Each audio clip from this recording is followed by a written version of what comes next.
Spring is just around the corner, but before you fire up that grill, check out our version of a savory backyard burger. Coming up now, I'm Marie Iommi, and this is Lunch and Learn Live.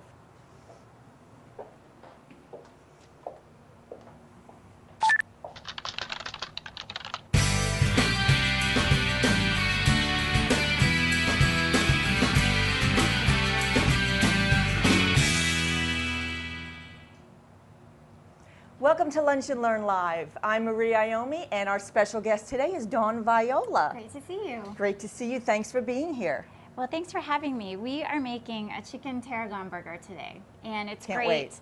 At home today, we're going to cook it in the oven and on the stovetop, but you can also do it on the grill when the weather gets a little nicer around the country. In Florida, it's always nice. That's so true. But we're going to do it. It's a little chilly today, so we're going to do it right inside. So I'm going to chop up some garlic, and all I've got is just a regular clove of garlic, and when you smash it with the side of your knife like this, the peel will just easily peel away. Now you always want to check the inside of your garlic, and I'm going to show you why. So we'll get this little guy open here.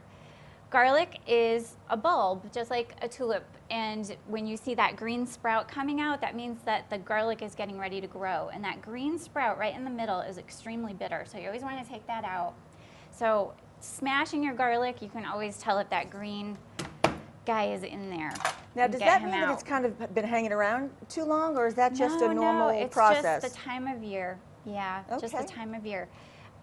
So put your garlic aside, and then we also have a shallot. Now, I've already pre-sliced this, but if you've never seen a shallot before, it tastes kind of like a combination of garlic and onion, but it's a little bit milder than garlic and onion. Great. It adds a great flavor. So we're going to chop this up. And then we're going to get all these over into our saute pan and sweat them with some other ingredients for our burger. While you're doing that, I'm just going to tell folks what we're making today. A delicious savory chicken burger, which is a great alternative to beef. We're going to be using dark meat, and we'll talk about that in a little bit, and why that's a better choice. And also a delicious wedge Greek salad that you're going to want to use the dressing, not just for your salad that Dawn has created, but on top of your burger as well. So here we are sauteing our garlic and shallots. That's right. So I've got a little bit of extra virgin olive oil in the pan, and we're going to sweat our ingredients. Now, we didn't have to take too much care in chopping these because we're going to be putting them into the food processor along with the chicken. So we're going to grind our own chicken. Love that. And when we do that, we have a lot more control over the fat and the consistency of the burger. So this was some red onion. I've got the shallot and the garlic. This is a little bit of celery, and there was probably about a teaspoon of olive oil in here, and we're just going to let those sweat. So we don't want to see any caramelization, no browning, just kind of let the natural browning. They're just going to get water soft. come out.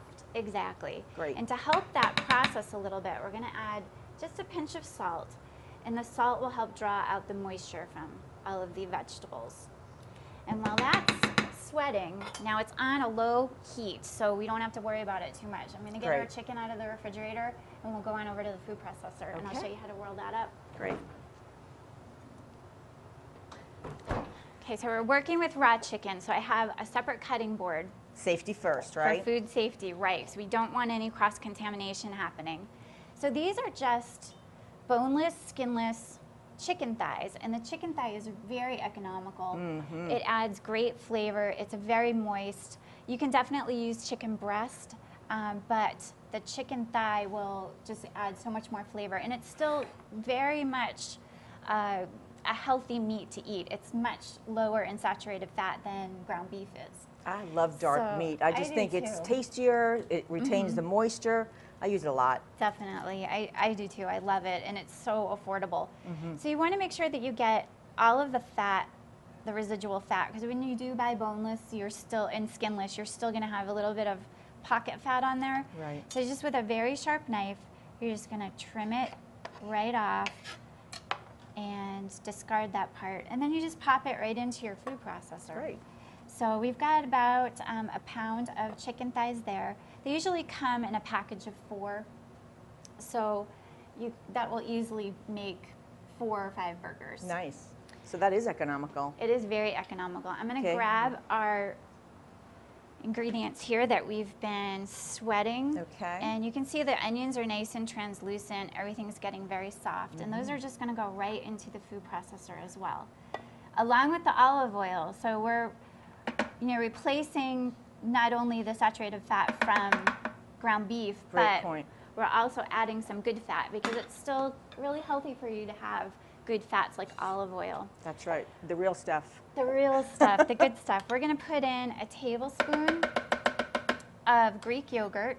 Nice and thick and yummy. Yep, and that'll add just a little bit of tang to it. And in here we've got some tarragon and parsley. Now, tarragon Nice and fresh. it's fresh. It's such a wonderful herb to cook with. It adds tons of flavor. It's almost like a licorice flavor. And chicken and tarragon are two classic combinations. Yeah. So it'll be great in the burger. But So we're adding more flavor. we're adding more flavor. Don't need any of the fake fat. We've got Absolutely natural not. ingredients here. We do. I'm going to grab my salt over here. We're going to put the salt in. Okay. Just a little bit, a pinch. That's probably not even quite an eighth of a teaspoon right there. And then we're just going to whirl it up. Just a couple of pulses in the food processor. And you can definitely buy pre-ground chicken at the grocery store. This will give you a much better texture, for sure. So you just give it a few pulses until it's completely ground up. So that took seconds to do. Yeah, no fancy equipment. You don't need a meat grinder. Just put it right in your food processor. Definitely, you don't need to have a meat grinder. And you It's a can, great tip. yeah, you can do this I've with actually sausage never as well. ground my own, so that's a great tip. I'll start doing that. We grind everything. We even grind our meat sometimes in here. We'll just buy the cut of meat that we want, the cut of beef. Now in this bowl, let me show you this. We've got a little bit of potato starch. And the reason I'm using potato starch, actually potato flour, I'm sorry, potato flour rather than regular flour, so that if you have anyone in your family that has a gluten allergy, they can enjoy this burger and they won't have to worry about any That's added a great gluten. point. Now, where do you buy potato flour? You can get it at pretty much every grocery store now. The grocery stores have been really great about recognizing food allergies, especially gluten allergies. So you can find it in like the specialty aisle, or if there's an organic section of your grocery store. Okay, just potato flour. Yeah, just Cool. potato flour. It is different than potato starch, but in this particular recipe, they'll do the same thing. So if you can only find potato starch versus the flour, it's completely fine. They'll be perfectly interchangeable. Great. So I'm just mixing this together, and the potato flour is what will help bind the burger together because we're not Okay. using any egg. Okay, while you're mixing that up, I just want to remind folks that we're live. If you're watching on lunchandlearnlive.com, send in a question for Dawn about what we're making today or any other. She's a chef graduate from the Culinary Academy at Valencia, folks, so That's she can right. answer lots of questions for you. Just send us a note through the web. That's right. Yeah, if you have any questions, I'm so happy to answer them. And it's fun. We can cook together, cooking live. Yeah. So right now I'm making the patties. And again, I'm doing this on a separate cutting board because we don't want any cross-contamination happening. So this is my board for my vegetables. This is my board for my chicken. And even your knife and your utensils Yeah, are I've got separate. different knives, everything. Now, if you don't have extra pieces of equipment at home, like maybe you only have one big cutting board, then just wash it in between. So do Or your chicken part first. Flip it over. You can, but you definitely can flip it over if you're careful. Sometimes the juices of the chicken can run underneath, so you always want to just be extra careful. Okay. Well, while we're putting these patties together, we're going to take a look in a grocery store to give you a tip on how to shop the perimeter to get the best, most healthiest choices. We'll come back. Join us in a moment.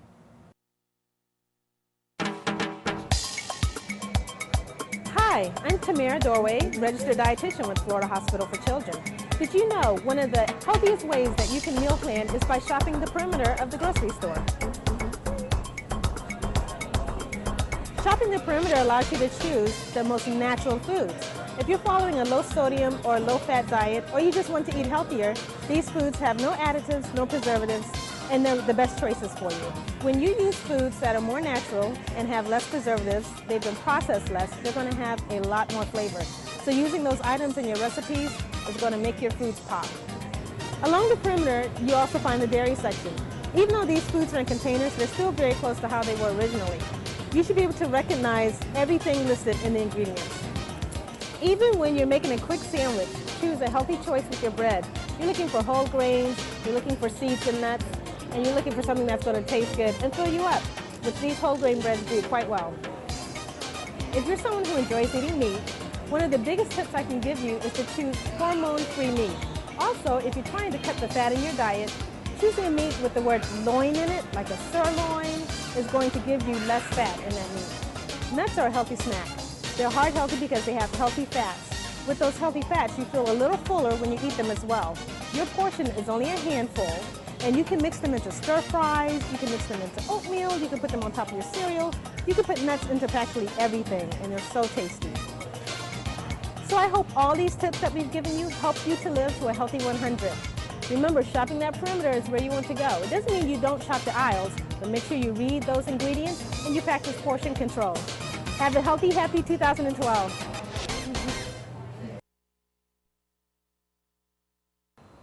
Welcome back to Lunch and Learn Live. We're here with Dawn Viola making a really savory chicken burger, and pretty soon we'll be getting to that delicious salad. We've made our patties, and what's next? Well, we're going to put a little bit of extra virgin olive oil in a very hot pan. And we'll just swirl that around. We're going to sear our burgers on one side. Now, I mentioned earlier that we're going to be cooking them in the oven, but we're going to sear on one side, flip them over, and then get them into the oven to finish cooking. And that will really ensure that the chicken is cooked through. Because we're working with raw chicken, it's really important that it gets to the right temperature, which you may not be able to control very well on your stovetop. So we'll sear one side, get it nice and crisp, and then we're just going to flip it and pop it right in the oven. Great. So, And we know that's hot, a hot pot, because we see the oil rippling a little bit. That's always a good Absolutely. tip when you pour your oil in, know if you're ready. it is, it is. When your oil starts shimmering, it's at the perfect temperature to start sauteing. And again, not a lot of fat involved here to cook these burgers. No, there's maybe about a teaspoon in here, and that's really all we need. So we're using a stainless steel pan, but you could also use a non-stick skillet like we used for the vegetables when we Sure, you the could use the same sweating. pan and less cleanup, right? Exactly, exactly. I like that. Everybody likes that. Everybody likes that. Yeah. So these will stick a little bit. So you just want to give them a little coaxing as they're setting up in the pan. And that's the potato starch, or the potato Oh, flour okay.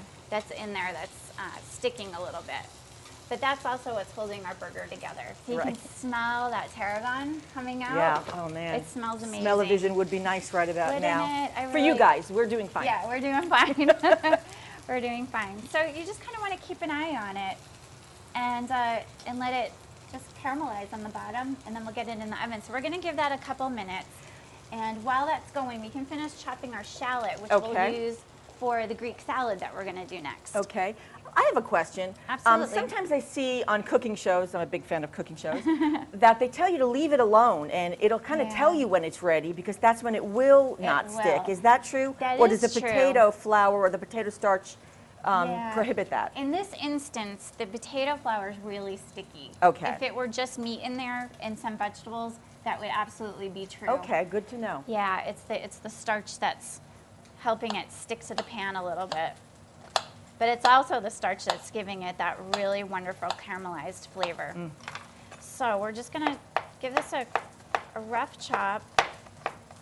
Now we're using this for two different purposes. We're gonna add this to our Greek yogurt, which will be part of the topping for the burger. Okay. Instead of mayonnaise, we're using Greek yogurt, which is much healthier and It's lower a in great fat. substitute. I look at that and I think sour cream. And I Yeah. taste it and I really don't notice much of a difference No, when I'm using it's it in great. recipes. Yep, it's a great alternative. So we're gonna put half into our Greek yogurt, and then we're gonna save half for our dressing later. Okay. That we're We gonna have a be making. question.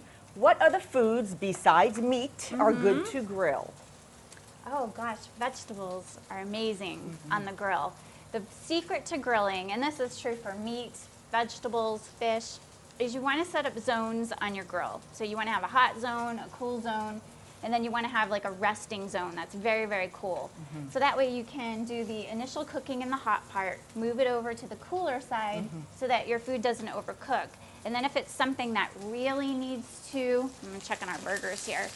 If it's something that really needs to, cook a long time, if you're doing a roast or something on the grill, then you want to get it into that cool zone, close the cover if you've got a cover on it, and then finish baking it through.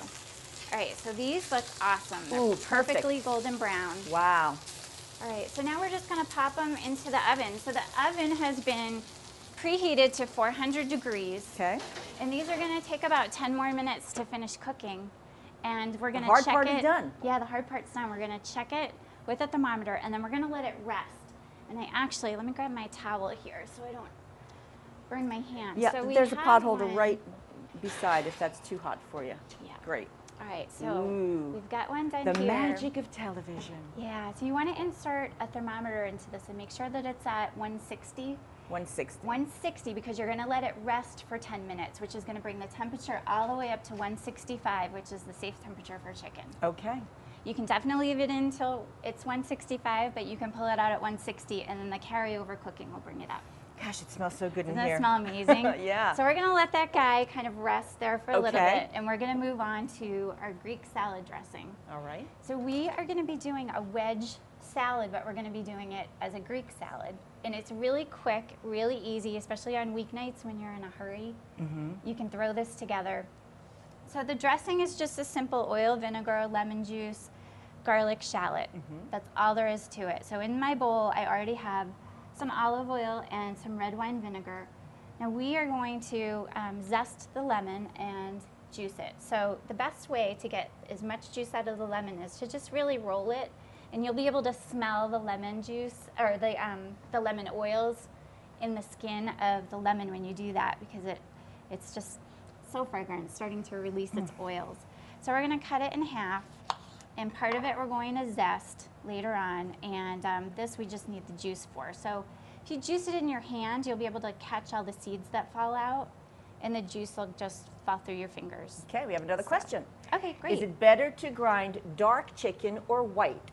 Or mix for flavor and fat content? Good question. Somebody likes to That is cook out there. An excellent question.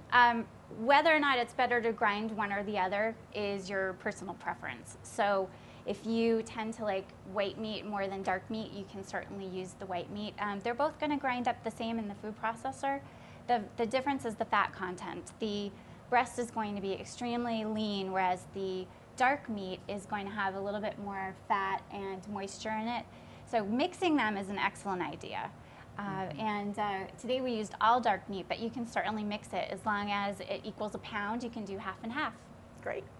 All right, back to our dressing. Back to our dressing. So, all right, let me move our lemon over here out of the way. So we've got the shallots that we reserved. We're going to put those in. Remember, we cut those earlier. We cut them all at once. And then we're just going to whisk this up. We're going to put a little bit of salt in it for flavor. Now, when you whisk it, yeah, the salt's right here. You want to add a pinch of it? Sure, you whisk, I'll salt. Okay, awesome. That's perfect. I'm a good pincher. So when you're whisking, you're creating an emulsion, and you're basically forcing the oil and the vinegar to come together, and it'll get a little bit thick, you'll notice. But that's good because we're going to be mixing it. Here we've got some oregano, fresh oregano that we picked from the garden this morning, some fresh parsley, and then your typical Greek salad fixing. So we've got cucumber and fresh tomato. We've got red onion, and we also have some feta cheese that we'll be adding to it as well. And some tomatoes, Tomatoes, yep. cucumbers. So we just pour the dressing in there and mix it up. That smells great just on its own. It does. That's salsa for me. That would be a great, you know. It is. It is the base for, it's amazing when you look at food, how many cultures just kind of cross over with their ingredients, which is exciting. So you could turn this into a salsa. The thing that really makes it Greek is the oregano and the feta cheese, and we're going to add some olives. Yum. So we have some Kalamata olives that have already been pitted, and these guys have a tendency to roll around everywhere. So the best way to deal with olives, if you buy them pitted already, you're halfway there. You can definitely pit them yourself, and it's really easy. I'm just getting our lemon seeds out of the way these here. are a nice soft texture, so they don't really fight you too much. They are, but you would treat it just like you would treat garlic, whether there's a pit in it or not. Treat it like you would when we were smashing our garlic. Yep. So you just put the the side of your blade on there and smash it. Now, we don't happen to have any pits in it. If we did, you would just hit the pit, and then you could easily break it open and take the pit away. But ours are pitted, so we're just gonna give it a little smash with our knife so they don't roll away as we're chopping it. Okay. And then you just rough chop. It doesn't have to be anything fancy or perfect, because we're just gonna sprinkle it right over as kind of like a seasoning, like salt. Can I set up a plate for you for the Please do. salad? That would be wonderful. Because we're gonna, when we come back after the next break, we're gonna let everybody know where we are and what we've cooked so far. But if you have any questions, guys, we're live. Just give us a call. Give us a call. Drop us a line. All right, so I've got just a wedge of romaine lettuce. And you really can use any lettuce that you like. I like the romaine because it holds up to the dressing really well. It doesn't get soggy. And it adds such a nice crunch and texture. Yeah, it's a nice combination of crunchy and you know, a little combination of textures there too. I love that. I agree completely. So we've already mixed our dressing, so we don't really need to drizzle that on. And we've got it mixed with our vegetables, and you just kind of spoon it right over. And it's a great entertaining salad too, because it's fast and easy, and it looks so pretty on the table. Awesome. So you just spoon the vegetables over and then sprinkle the olives that we man, chopped that looks good. over the top, and then our feta cheese. You said Greek. I said Greek. I did. And that is the finishing touch right That there is for the beautiful. salad. Well, let's start putting together our burger. I think that's rested enough. It That one was absolutely actually has. cooked a little bit earlier, so we know that that's safe Yep. to eat. Let's plate the burger up and show folks what that's going to look like. And while you're that's a doing great that, idea. yeah, while you're doing that, I want to remind people that you're watching Lunch and Learn live. We'll be coming back to you on Thursday, February 23rd, with our guest chef Kevin Fonzo from K Restaurant. So make sure that you tune in for that. You can get these recipes at lunchandlearnliveblogspot.com. So both of these recipes today, Dawn provided them to us, and they're already up and waiting for you. Yes, absolutely. So the last thing that we're going to be doing is the Greek yogurt dressing, and that is going to top our burger instead of mayonnaise, as we mentioned earlier. Great. So I've got a little bit of shallot in here already, and Boy, I'm that going looks to chop. so delicious. I want to make sure we can see that too, because I'm that's gonna just gorgeous. chop up our last garlic, and I can see we've got that green stem in there like we talked about. So I'm going to take that out with my hands and just rough chop the garlic, and we'll add that in. Now, if you want the garlic, like in this particular dish, to be very, very finely chopped, you could be here forever chopping it. Yeah. So Maybe grate it? instead, you definitely could grate it. That's a great idea. But easier, so you don't have to clean the grater, is you just scrape it with the side of your knife. Neat. And it turns it into a paste. And you can even add, or our salt. Little bit Here of it is. salt. A little bit of salt, which will act as an abrasive. Great. And it will help the process along as well. And then it's a paste. And you Okay. don't have to use, you know, the equipment. What is that? The garlic press. That's so impossible to clean. Okay, great. Well, let's take a look at the plate. I want to thank everybody for watching today, and really thank our guest Oh, thank and you. Valencia for having you come to us today.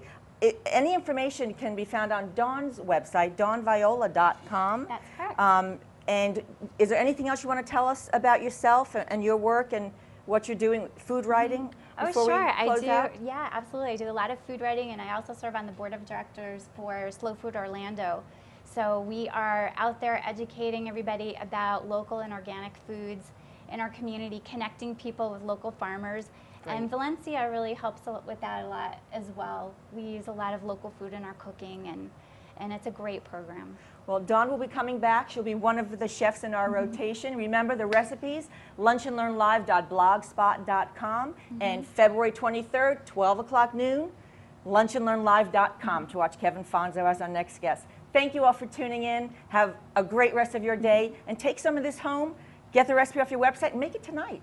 Thanks. Absolutely. Awesome.